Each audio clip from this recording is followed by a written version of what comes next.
Ex-girlfriend who slept with my brother the day before our wedding contacts me 12 years later, just a week before my new wedding. This time I want revenge. I'm Jack, 38, and I'm getting married to my wonderful girlfriend Lisa, 35 of 4 years in less than a week. This is my second engagement. 12 years ago, I almost got married to my ex-girlfriend Sarah, also 38. She was my high school sweetheart, and we'd been together for almost 10 years. We'd even lived together for 5 years. So naturally, I was ready to get married. From the looks of it, so was she.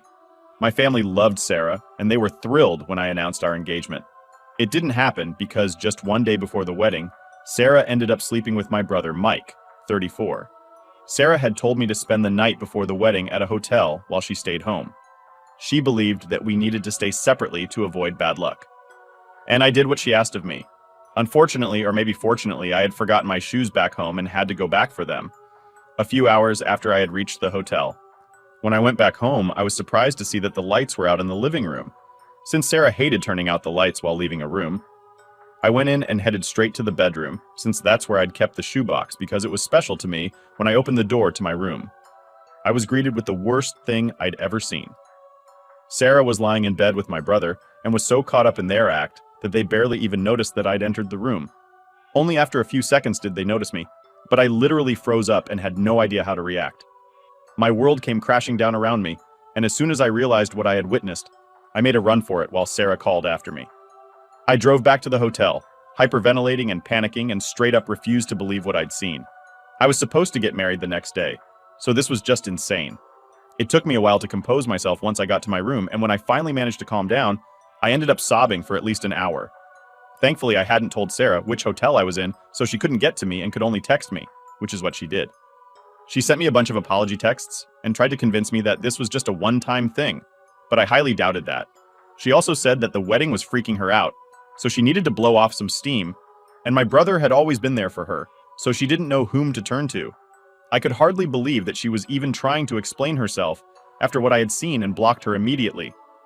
I also blocked my brother since I wasn't interested in any of their bullcrap. Apologies. It took me a while, but I managed to pull myself together and cancel all the arrangements for the wedding. First and foremost, no matter how much money I lost, I was going to get out of this mess. Sarah had just wasted 10 years of my life, so I didn't mind wasting a few thousand as long as it meant that I wouldn't have to be with her anymore. The next thing I did was call my parents up and tell them what had happened. They were really confused about whether they should be consoling me or cutting my brother off, so I gave them some time to think about it. By then it was pretty late in the evening, so I ordered myself some dinner and then cried myself to sleep. After that day, I only ever saw Sarah twice. Once when she came back home to pack up all her things and leave, and the next, a couple of years later, at a mutual friend's party where she tried to talk to me, but I left as soon as I spotted her coming my way. My brother and I also haven't spoken since then, because my parents have cut him off for what he did to me. Last I heard, he was working in Europe, and hasn't come back here for 3 years now. Anyway, that was all in the past, and I've managed to move on from that horrible episode. I'm in a better place now, and definitely with a better woman whom I trust wholeheartedly. It was all going well until a few days back. Exactly 1 week before my wedding, Sarah reached out to me. I don't know how she found out about me or my wedding, but she contacted me from a new Facebook account, since I'd blocked her original account, and sent me a ton of messages about how devastated she was to hear that I was getting married again. It was strange to me that she said again, because even though we almost did get married, we never really were married. It felt like a total dig vu the way she was pleading with me to take her back in spite of what she'd done, and how I was the only man she'd ever loved. It really got to me, and I even told Lisa about it immediately. Part of me was so perturbed by this that I wanted to give Sarah a piece of my mind for bothering me before my wedding. But another, more unforgiving part of me really wanted revenge. I knew that I'd done the right thing all those years back, and had dealt with the situation like an adult. But this time, I wanted to mess her up so badly that she wouldn't even think of ever getting back in touch with me again. When I told Lisa what I was feeling, she was totally on board with it as well. Because even though she'd been cheated on in the past, and while it wasn't a 10-year relationship, it still hurt. So she knew how I felt. Lisa, though, wasn't just on board. She was all in pushing me to go further than I'd ever considered. She looked at me, her eyes called, and said, "Jack, that woman deserves everything that's coming to her. You want revenge? Let's do it right." She was ruthless, and it kind of shocked me. I never saw this side of her before, but there it was clear as day. So this time, instead of just letting it go, We came up with a plan to get revenge and make sure that Sarah went through the same heartache that she put me through. This is why a couple of hours after I received her text, I decided to text her back, saying that I was finally ready to talk to her. She told me that she was ready to come to my place right that second, but I told her to get a room in a nearby hotel, and I'd meet her there the next day so that Lisa wouldn't feel suspicious. Of course, Lisa was right beside me while I was talking to her. She agreed to all of it, and so the next day, I went to her hotel. At the time we agreed upon. She seemed overjoyed to see me and was actually crying happy tears, but she'd be crying real tears in a couple of minutes. She sat me down and started explaining how she'd been so sorry about what had happened for these past 12 years and wanted to make it up to me, but didn't know how to get through to me until she heard from a friend that I was getting married again. And she just knew that she had to text me one last time, or else she'd lose me forever. I listened to her intently and even pretended to be interested and held her hands while she spoke. Meanwhile, I was just waiting for Lisa to show up. Almost 20 minutes later, there was a knock on the door and I rushed to open it. Lisa entered, followed by all our groomsmen and bridesmaids wearing masks of my brother's face. They carried a cake in as well, and even that had my brother's face smiling up at us. My ex was horrified and couldn't even come up with words to say anything. We yelled surprise while she looked on with a shocked expression on her face, because I'm sure nobody would have ever seen this coming. We managed to convince the hotel staff that we were surprising her, and it was relatively easy since she'd already informed them to let in any guest who wanted to visit her, which she'd meant just for me. But I had other plans after she was able to process what was happening. She started sobbing and mumbling some incoherent gibberish while crying, but I wasn't going to let her off the hook that easily. She had the audacity to message me just a week before my wedding, even after cheating on me with my own brother a day before we were supposed to get married, so now she'd have to face the consequences of her actions. I told her that this was what she deserved, and that if she thought she ever had a chance with me after cheating on me, then she was dead wrong. She had no business texting me after what she'd put me through, and I was glad that she was hurt by what I'd done because she'd brought it upon herself. I was really cold and curt while seeing all of this, but she continued to sob and said that if I didn't want her back, then I should have just ignored and blocked her instead of going out of my way to humiliate her this way. But I didn't feel sorry for her in the slightest. Not then and not now. I told her never to speak to me again and then left her crying by herself in the hotel room. Now I'm supposed to get married in 2 days, but some of Lisa's friends want me to apologize to Sarah since they think that the way I told her off that day was harsh. And no matter what she'd done, she didn't deserve this. My groomsmen don't share this sentiment since they've known me since middle school, and they're also well aware of how I had to battle depression and fight for my life in the years following my breakup with Sarah because of what had happened. They also knew how much I loved her and what she'd meant to me, so they didn't mind what I'd done. Lisa's friends had probably been expecting some high school drama that they could gossip about later, but this was too raw and real for them. My fiancé, GCE, is on my side and doesn't think I should apologize, but her friends are refusing to be part of the wedding. If I don't do that now, I'm really torn because on one hand, I don't want Lisa to be upset on our wedding day. After all, she really values her friends, but I also don't think I owe Sarah any apology at all. She could have just stayed out of my life and this never would have happened, but she just didn't want to see me happy. In fact, she's still trying to play the victim here and keeps sending me texts from spam accounts about how I broke her heart and that this will definitely come back to me someday. I don't particularly care for this brand of emotional manipulation, not from Sarah, and most certainly not from Lisa's bridesmaids. I know that she's never going to tell me to apologize just for her sake, but I sort of feel obliged to at this point. And that's why I'm here. I'm running out of time, and I need to decide what I'm going to do right now. So the response to this has been pretty diverse, to say the least. There's just 1 day to go until the wedding, and I've decided to speak to Lisa before I actually do anything. Like most people suggested, I talked to her about how I'd been feeling, and as soon as I told her, she said that I absolutely didn't have to apologize to Sarah just because her bridesmaids thought so. If that offended them, then they could skip the wedding. She told me that her bridesmaids had no idea what had happened, and most of them thought that I'd overreacted, even when she explained that Sarah and I had been together for a decade and had cheated on me with my brother. Things that are incomprehensibly cruel and don't deserve to be forgiven. But they weren't convinced and still believed that I was being unreasonable and owed her an apology. So she gave up trying to explain my side of things to them, and even told them that they didn't have to attend our wedding if they didn't feel like it. She hasn't spoken to her friends in 1 whole day, and it seems really unlikely that they'll be attending. One of them even paid her back for the cost of the bridesmaid dress that she'd bought them all, and she thinks that most of them are going to skip. Lisa is putting up a strong front for my sake, but I know she's hurting since these women have been her friends since high school. Lisa says she doesn't care, but I know she does deep down, so I've decided to talk to her friends and try to convince them myself. As for Sarah, well, she's still being a total pain. A few hours ago, she managed to call me and then wasted 15 whole minutes trying to argue with me. She was really trying to convince me that I was still in love with her, but was just too proud to admit it. Why is she saying that? Well, apparently it's because I went to such lengths only to humiliate her. So it obviously meant that I still did have feelings for her deep down. Yeah, she's right. But those feelings are of hate and disgust.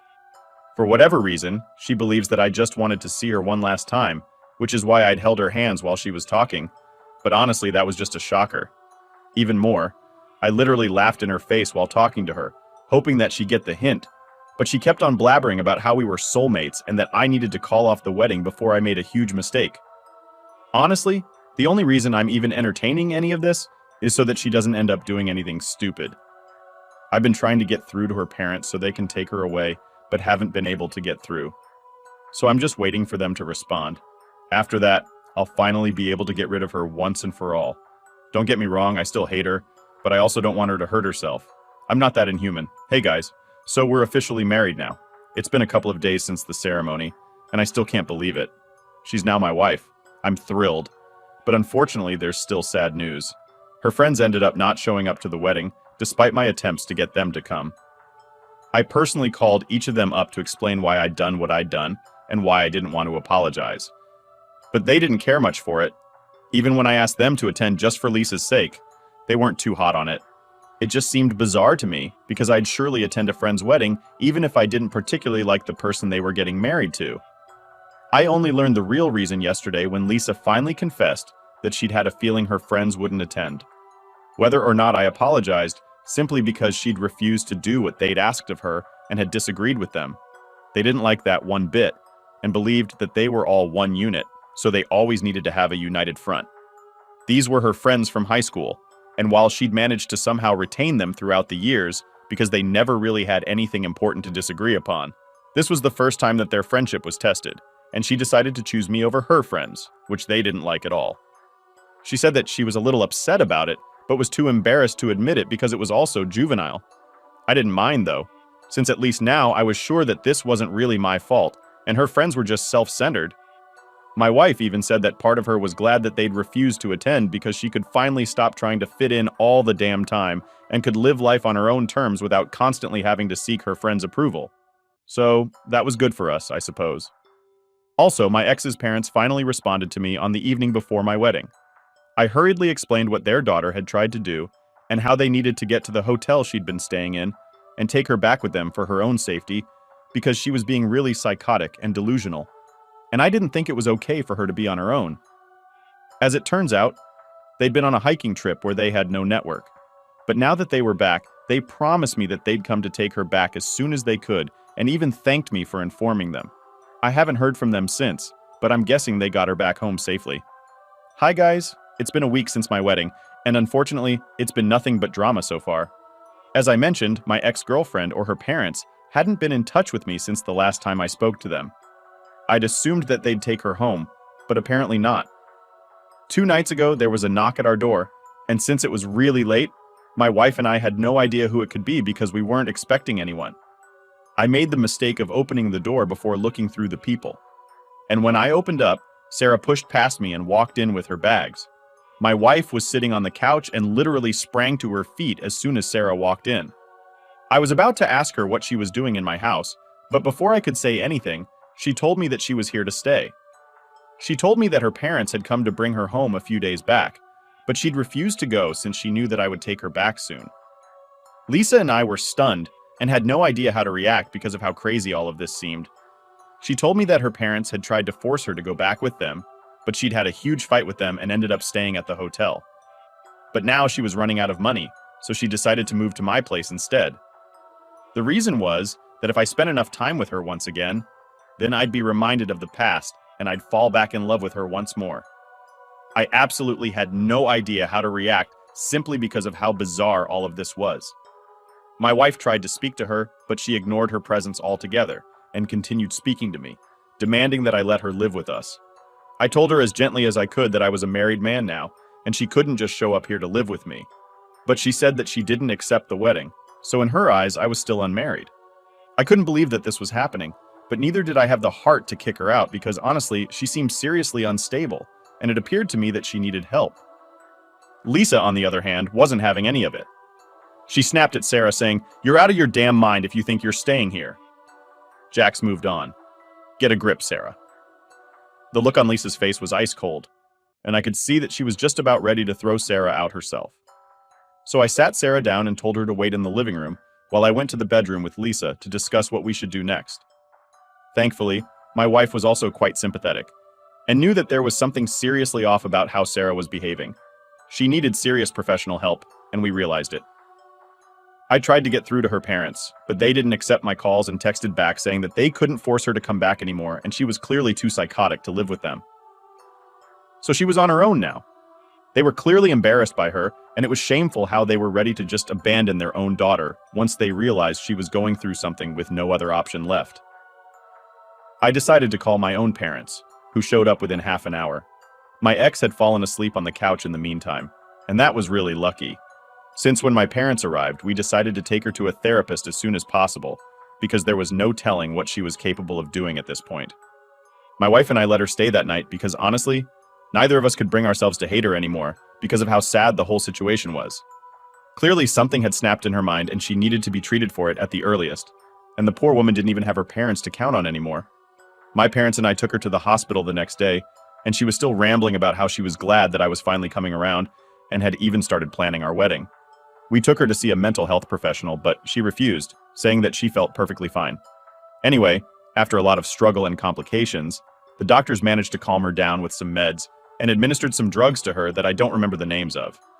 After that, she seemed significantly calmer, and 1 or 2 hours later, she finally said that she wanted to go home.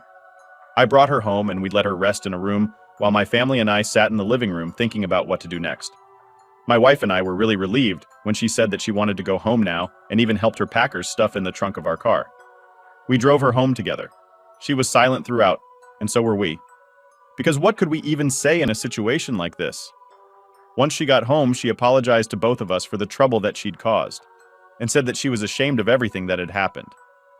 My wife and I felt incredibly awkward during this whole thing, but we told her that it was all right and advised her to take care of herself before driving back home.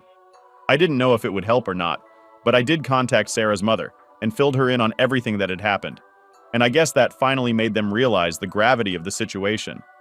She told me that she'd moved in with her daughter and said that she'd keep us updated, and despite whatever has happened so far, my wife and I truly wish that she gets better. A few days after we dropped Sarah off at her parents' place, things started to settle down. Lisa and I were finally beginning to enjoy the calm after the storm. We tried to focus on our new life together and put all the chaos behind us. I wanted to believe that the worst was over, but deep down, I knew it might not be that simple. Lisa, however, was on edge. She couldn't stand the idea that Sarah might pop back into our lives at any moment. Jack. She snapped one evening, "If that crazy woman comes back, I'm calling the cops. I've had enough of her drama ruining our lives." Her frustration was palpable, and I couldn't blame her. Sarah had caused enough turmoil to last a lifetime. Then, just as we were starting to breathe easy, there was another knock at our door late one night. My heart sank, and Lisa's face hardened with anger. "If it's her again, I'm not dealing with this," she hissed, storming off to the bedroom. I took a deep breath and opened the door, half expecting to see Sarah standing there. Instead, it was Sarah's mother. She looked exhausted and worried. "Jack, I'm so sorry to bother you, but Sarah's gone missing. We don't know where she is, and we're really worried about her. She left a note saying she was coming to see you, but we haven't heard from her since." I felt a mix of dread and frustration. Why couldn't Sarah just stay away and let us move on with our lives? "I'm sorry, Mrs. Williams, but Sarah hasn't been here. If she shows up, I'll let you know immediately." I tried to keep my voice steady, but the worry was creeping in. After she left, I went to the bedroom to tell Lisa what had happened. She was furious. "Great, now she's missing. What's next, Jack? Is she going to crash our honeymoon too?" I tried to calm her down, but Lisa was having none of it. "I've had enough of this. We need to get a restraining order or something. This can't keep happening." The next few days were tense. We kept expecting Sarah to show up out of nowhere, but there was no sign of her. Then out of the blue, we got a call from the hospital. Sarah had been found wandering the streets, disoriented and confused. They had admitted her for psychiatric evaluation, and she was finally getting the help she needed. Lisa's reaction was cold. Well, maybe now she'll stay away from us for good. I couldn't help but feel a pang of guilt. Despite everything, I didn't want Sarah to suffer. I just wanted her out of our lives. Weeks passed, and we finally got the peace we had been craving. Sarah's parents kept us updated on her progress. She was getting treatment, and they assured us she wouldn't be bothering us again. I hope they were right. Lisa and I focused on our future. We started making plans for our honeymoon and tried to leave the past behind. But Lisa's demeanor had changed. She was more guarded, more distant. I knew the whole ordeal had taken a toll on her, on both of us. One evening, as we sat on the porch watching the sunset, Lisa turned to me and said, "Jack, I know this hasn't been easy, and I know I've been a bitch about it, but I just can't handle any more surprises. We need to move. Start fresh somewhere far from here." I nodded, understanding her need for a clean break. "You're right, Lisa. Let's find a new place and make it ours without any ghosts from the past." So that's what we did. We sold the house, packed our things, and moved to a new town where nobody knew our story. It wasn't easy starting over, but it felt like the right thing to do. We needed to put the past behind us and focus on the future. In the end, the whole mess with Sarah brought Lisa and me closer in a way. We learned to lean on each other to support one another through the chaos. And while it wasn't the fairy tale ending we'd hoped for, it was our new beginning. And that was enough.